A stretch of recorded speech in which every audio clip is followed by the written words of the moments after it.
On July the 18th, we shall be getting the next expansion for Neverwinter, Module 26. In this video, I want to go over the top 13 tips you should do in order to prepare for that update. Tip number 1, Legacy Quests. Make sure to hand in any of the completed legacy quests you may have, and it's good advice to continually pick up the ones that she offers you, and just completing those quests will allow you to get this currency here, which you might need for upgrades. So very useful, and the reason you want to hand in any of the ones you have completed now is because when you log in with Module 26, you will receive all of these resets to your quests. We apologize for your inconvenience. Tip number 2, Pinatas. If you have a bunch saved up from the last year's summer festival, make sure you go and open them before Module 26 if you want to be getting buff food, as they will drop usually 5 to 8 buff food, but with Module 26 they will only drop 3. However, they will now have a chance to drop insignias, blue insignias. So if you want those insignias instead of the food, then wait till Module 26 before popping them. And unfortunately, you will have to take a lot of time opening them, as you can no longer split them to avoid the cooldown across the stacks. Tip number 3, character slots. So with Module 26 on July the 18th, we shall also be getting the Never Embers recruitment event. This will allow you to obtain a lot of rewards for any of the characters you create within that event. So you want to make sure you have some free character slots so you can create some new characters to take advantage of that. Now you only have to create those characters during that event. You don't have to actually level them up. So don't worry too much about that. Just get them into the initial tutorial area and to level 1. Tip number 4. Farm Menzo. With Module 26, we'll be getting 3 new artifacts. One of them being really good for DPS to have slotted in, as it will give you full offensive stats. And if you're a damage dealer, you might want the other ones as well, like the Mystic Bolt for the high item level of 1500. You may already have the Eye of Odran 1500, so that instead of the Mystic Bolt is good. But in order to actually upgrade these, you will need exactly the same as the Eye of Odran, these reagents. And so you're able to get them right now from the Menzo store by farming your heroics and your driders within the Module 25 area in order to actually purchase these reagents needed to actually upgrade those artifacts. You'll be able to use those reagents to upgrade those artifacts and then even sell the artifacts to make quite the profit. So I would put in the work now before Module 26 so you're prepared and have all the reagents you need, especially within that Module 25 area before it becomes a dead place and nobody's doing driders or heroics anymore, and it'll be much harder to obtain that currency that easily. Tip number 5, legendary Bregan gear. With Module 26, you'll be able to, with demonweb pits,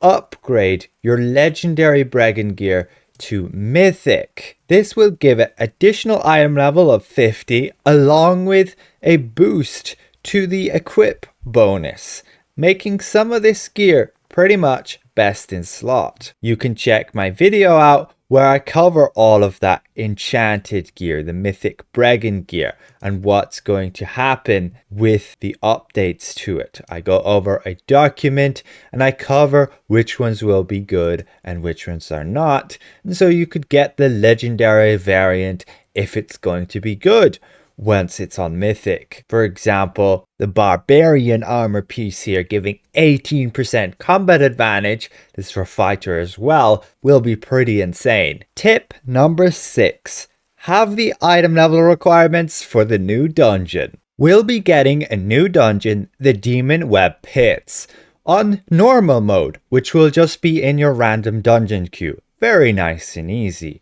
We'll be getting advanced mode. You'll need 60,000 item level to access it. It will have a set of masterwork materials which you'll be able to farm and make some Astral Diamonds of. So if you're around that 60,000 item level mark, I recommend you be prepared to go into this dungeon and farm it. Now, if you manage to get to the 85,000 item level mark, you can go into the master version, which has its own set of rewards. Some different masterwork materials which you can sell, the mythic abyss gear, and the new mythic weapons. A lot to take advantage of. Now, if you queue privately, which any sane person will, those item level requirements are 5,000 less. Now keep in mind, both the advanced and master version will drop the new mythic set with like the highest item level in the game, also being an upgrade to the apocalypse set, but it will actually stack with the apocalypse set, so it'll be best in slot to have in a group. These two items along with the Marilith artifact, and you'll be able to sell all of those, so it'll be something you can make a lot of Astral Diamonds off, especially at the start once the new dungeon goes live. Again, both advanced mode and master mode, so be prepared for it. Tip number 7, also related to the dungeon: have some Zen. In order to unlock the dungeon, you will have to progress on the demonweb pits campaign to the second milestone. You'll need 200 progress points, and you'll realize you can only achieve that on the second week without obtaining a boost in 100 currency, since your weekly haul is 100. So you could have some Zen saved up, and you'll be able to buy a pack which will immediately give you 100 of that campaign progress, allowing you to unlock the new dungeon on day 1, allowing you to farm the new rewards and sell them at usually a higher price than later on when more people have access to the dungeon. So if you want to access it day 1, make sure you have at least 1,500 Zen in order to purchase that pack. That is at least the usual trend from what we've seen with Master Temple of the Spider to examine its reliquary, and hopefully now for the demonweb pits dungeon. 1,500 Zen base cost for the pack.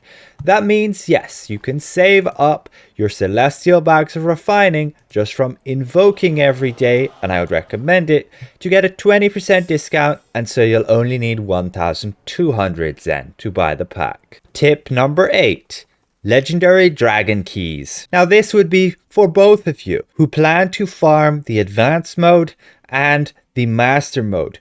You want to have keys to actually open your second chest. The first chest is free, of course, and it can drop the new set which you could sell. And the second chest needs a legendary dragon key or the campaign key. And well, you're going to be very limited on those campaign keys, as you could only get one per day. So if you want to be farming the dungeon day 1, make sure you have some legendary dragon keys at hand to be opening that second chest. Again, it will drop the new Marilith set, which you can sell, which will go for quite a lot at the beginning. Legendary dragon keys usually come from the Zen market. However, you can also obtain them by opening lockboxes. And I would recommend saving keys for the new lockbox unless you have substantial progress on a previous one. Tip number 9. Drow Overloads. Now, Lolth is a drow. At least within Neverwinter, she is considered as such, so you can use the overloads from the North Dark Reaches in order to gain a damage boost and a survivability boost against that last boss. You want to be finishing the dungeon, so you may as well give yourself the best advantage. So tanks will be wanting the ward along with healers, and DPS will want the slayer ones. So you might want to go and do some heroic farm trains within the North Dark Reaches to get that currency. Or just go and do some Temple of the Spider. Keep in mind that these overloads are unbound, so you could farm them and sell them. The price will undoubtedly go up from this, just be careful. Tip number 10. Demon Overloads. Now the very first boss in this dungeon is a Marilith, who is a demon. Now I haven't tested if the overloads actually work, but I would be prepared to obtain them if you needed to. She would be considered a demon, and as such, you can get the overloads from the Menzo store to give you a boost against those demons. However, you would want the greater ones that cost you 300. Again, slayers for DPS, wards for healers and tanks. Rather than doing Menzo, you can also go to your guild stronghold and spend some guild marks at this guy in order to also obtain those demon slayers and demon wards. These demon wards in particular are better for healers because when you heal them, you can affect them with this ward. Really good for a healer. And so I would recommend it against this first boss, specifically for tanks at surviving. Damage is usually not an issue unless you're on a lower damage group, then you might very well want to have that edge. Now, additionally, the second boss is also filled with demons, so it could be very useful there. And Loth should be considered a demon, but I'm not 100% sure. Again, I have not tested and I'm not able at the moment. Now we move to tip 11, and this is around Mastercrafting. With this update, you will be able to unlock Menzo Mastercrafting, which gives you a whole load of new items you can create and sell to players. You can also use them yourself, of course. And so you could make quite a lot of Astral Diamonds through this, and you might want to be prepared. So in order to unlock this Menzo Mastercrafting, you will have to have 10.5 million Astral Diamonds to unlock all of the professions.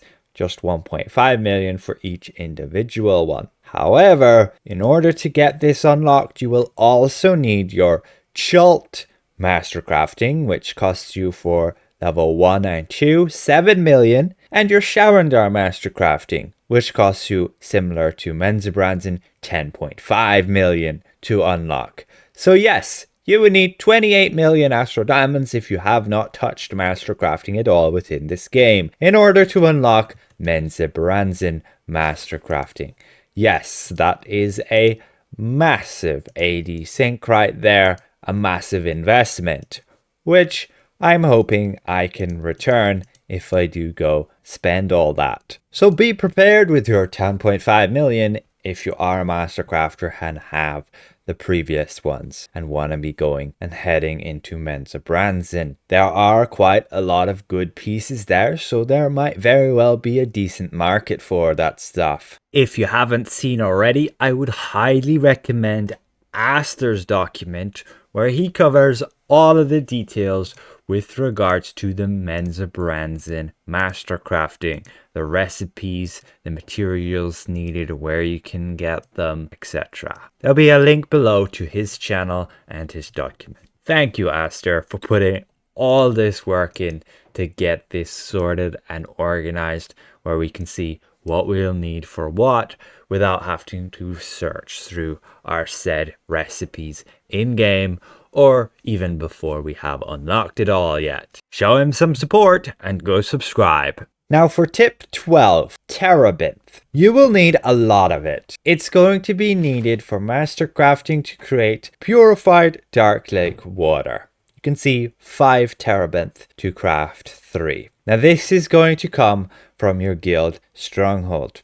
Anybody can buy this, so you could buy it and sell it, or you could buy it and use it. It's a base cost of 400 guild marks, but ideally you would have bought them within the discount event. Again, you will need a lot of this for many of the different items that you need to craft. Again, purified Dark Lake water is needed to create like gear, Mastercrafting tools, the new rings, and the artifact set pieces like the amulets. So if you don't have this stocked up, I recommend going and getting some. Again, people not doing Mastercrafting could buy these and sell it for a decent price. Now finally, tip 13. Mastercrafting supplements. Now the supplements with Module 26 Menzo Mastercrafting will be the same as the previous ones with Sharandar, and a lot of them also the same as the previous Chult ones. So it won't be important to craft these.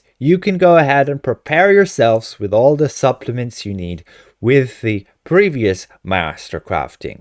For example, this one that would give 30% dab hand. I know many of you would know that this is very useful with the plus focus.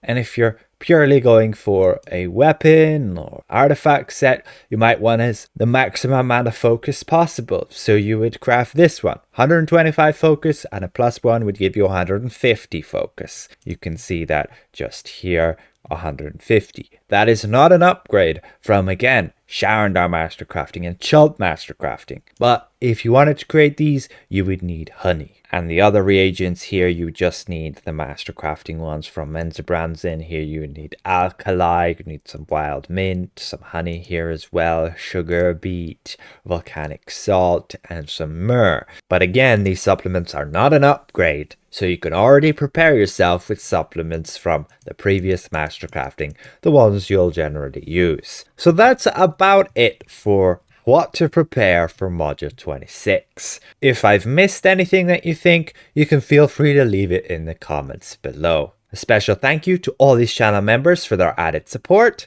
and we'll see you guys around. Goodbye for now.